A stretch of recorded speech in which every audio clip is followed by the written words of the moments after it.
Hey, Yeah. do you know how to write a video essay? No. This stuff's for nerds.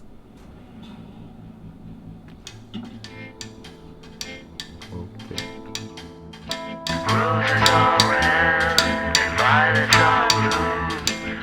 How's it going, everyone? Hope you're having a fantastic, amazing day.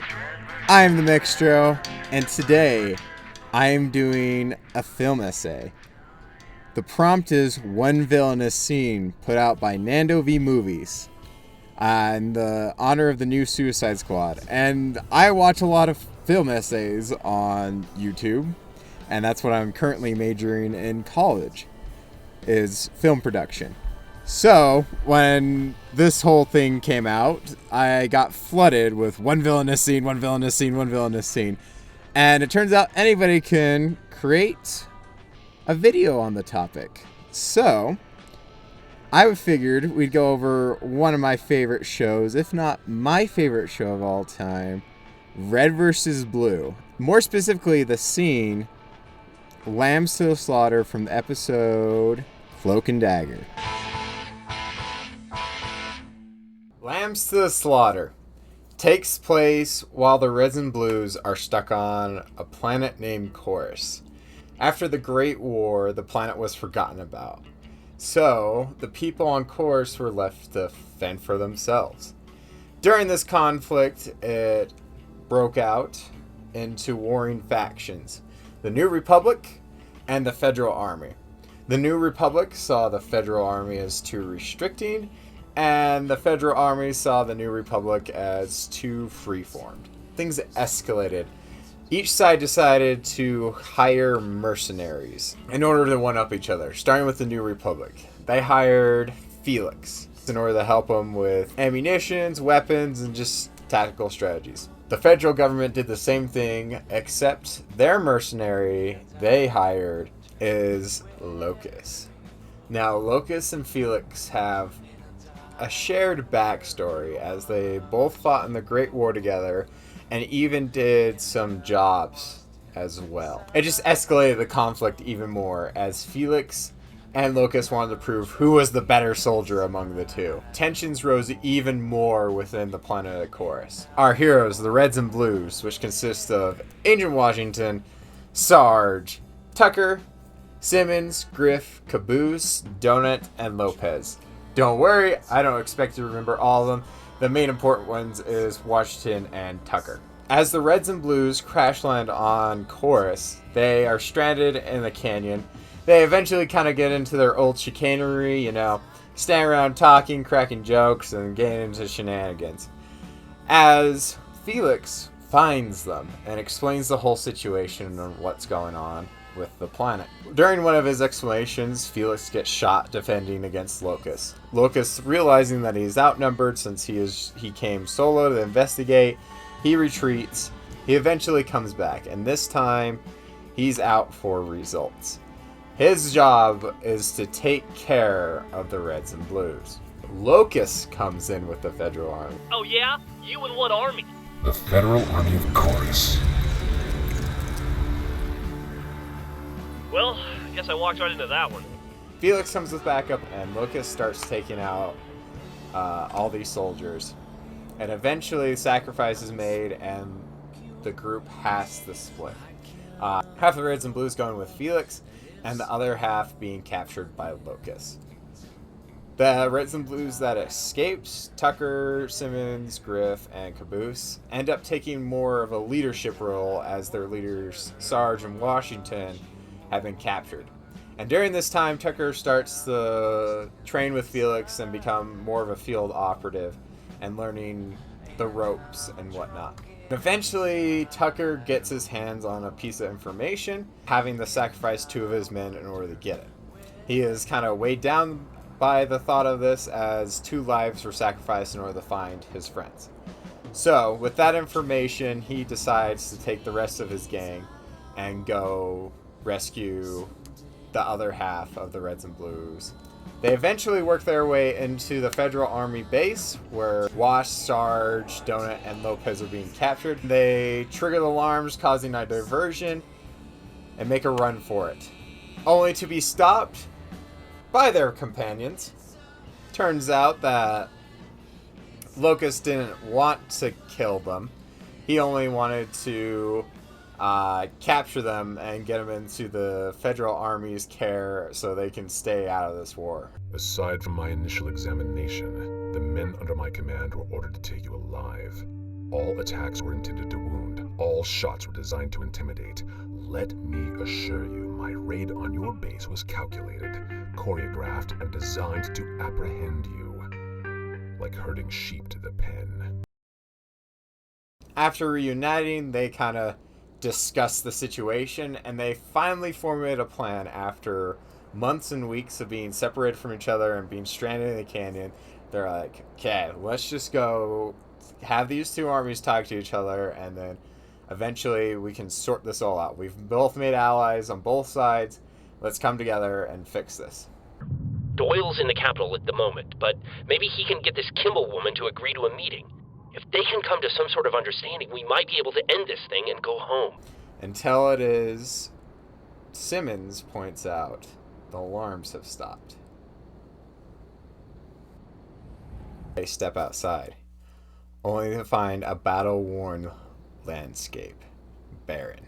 Sergeant Washington jumps immediately into action as one of the soldiers comes up and tries to explain to Sarge what's going on, only to be cut off by... It's not the rebels, sir.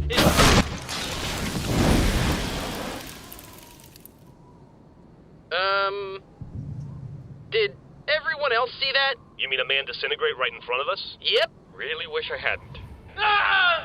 One by one, the Federal Army soldiers are being taken out from the shadows.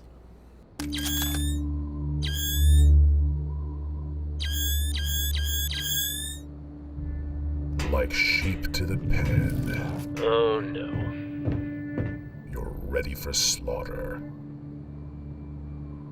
Locus steps out. He then goes on how the Reds and Blues blemished his perfect record as half of them got away during the escape, and how he is going to finally finish taking care of them. And Locus, this is a fun scene because it's like he's a villain, but like you knew he was the villain, but now he's turned on his own side, and so you're like, okay, why did you just murder the men you're all hired for? Wash is also confused and starts asking us questions. And Locus has this fixation on being the perfect soldier and sees Washington as the perfect soldier, as Washington did some horrific things back in Project Freelancer and just followed orders just so he can regain his freedom and get out of prison. And Wash taking those actions has struck a chord with Locus, as that's what Locus wants to be seen as an efficient soldier. So, disappointed, Locus goes in for the kill.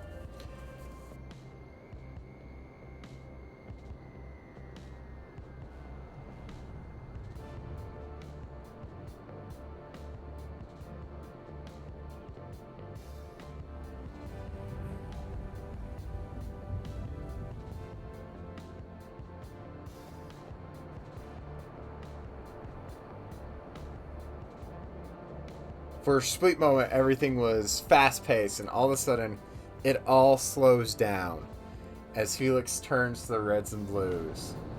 And this is my villainous scene. Oh my god. Okay, so I'm going off script here because I couldn't really script what I was all excited about. And hopefully it's not a jumbled mess. It probably is a jumbled mess, but that's fine. I absolutely love this scene because we have been following Felix and the Reds and Blues, and Tucker specifically, for the last season and a half at this point. And so you're like, okay, Felix is not always the best guy, but he, you can see where he aligns with the New Republic and making sure that those guys that's where he aligns. No, he just full on turns, and it is so fun to watch because he just turns into this biggest asshole, and it's so refreshing because it's just like he is generally a psychopath. He can go from being your best bud to all of a sudden just turn on you murder intent. And so he just continues on talking about how he used the Reds and Blues, how the Civil War, how Locus and Felix are working together for the same guy because they want the planet eradicated so the businessman can, sell alien tech on the planet, yada, yada, yada. Business stuff, get rid of people, make more profit, wins. But the way he explains it so well that, oh my god, you just hate him at this point. I know the first time watching this, I hated Felix with a passion. And I go back and I'm just like, he's one of those you love to hate type personalities. And so watching him turn there is just such a treat. And he goes on, and he doesn't just stop with him and Locus being the villain. He likes to point out that everybody in this situation is the bad guy, because the Reds and Blues helped perpetuate this war. They didn't try to stop the war, other than Washington. They were just willing to kill and find their friends. And he turns the blame onto Tucker and feeds into his insecurities of being a good leader and being a good person. And it's so good. And then you get your classic villain Locus, and then, the Stone Cold, hearted, don't talk much, no, it's all serious business. And then you got your snarky little asshole Felix, that's a twist villain. And the great thing about it is you get to follow them for the rest of the season and the next season. And this is about the season midpoint, so you still have the season finale, which I arguably is still satisfying to watch. And again, watching Locus and Felix work with each other and work against the Reds and Blues, just an absolute treat. And it starts here with this betrayal and going into their whole motif. And again, there's probably way better scenes I could talk about with these two, but I just really enjoyed going back to this one and the build up to this scene. It leaves me with chills because the way it's edited, yeah, you still get the characters of the Reds and Blues and their comments, but it's not over the top, and it's still, what they're saying still feeds into the atmosphere. And it gave me chills just seeing these soldiers go down one by one, and Locus going back saying every shot was not intended to kill, every shot was planned out, being this is one big orchestrated event. And Locus and Felix are just putting on a show. They're playing both sides of this war so the sides kill each other. And so it's all theater, and Felix finally gets to reveal the curtain and be like, alrighty, this is what's going on, and now we're going to kill you because you're the only people that know, and I just wanted to gloat for a minute to let people know what's going on. So that is my villainous scene. I hope you guys enjoyed the video. I'll probably do more in-depth stuff like this later. I really enjoyed making this, especially the machinima element. If you could, leave a like and subscribe. Hopefully this gets up on Nando V Movies playlist. I'm really hoping this kind of coming late, but also I'm a busy dude with life stuff, and I'm getting more into film and whatnot, and we'll see how things play out. So please like and subscribe. Have a fantastic, amazing day, everybody. Cheers. Nerd.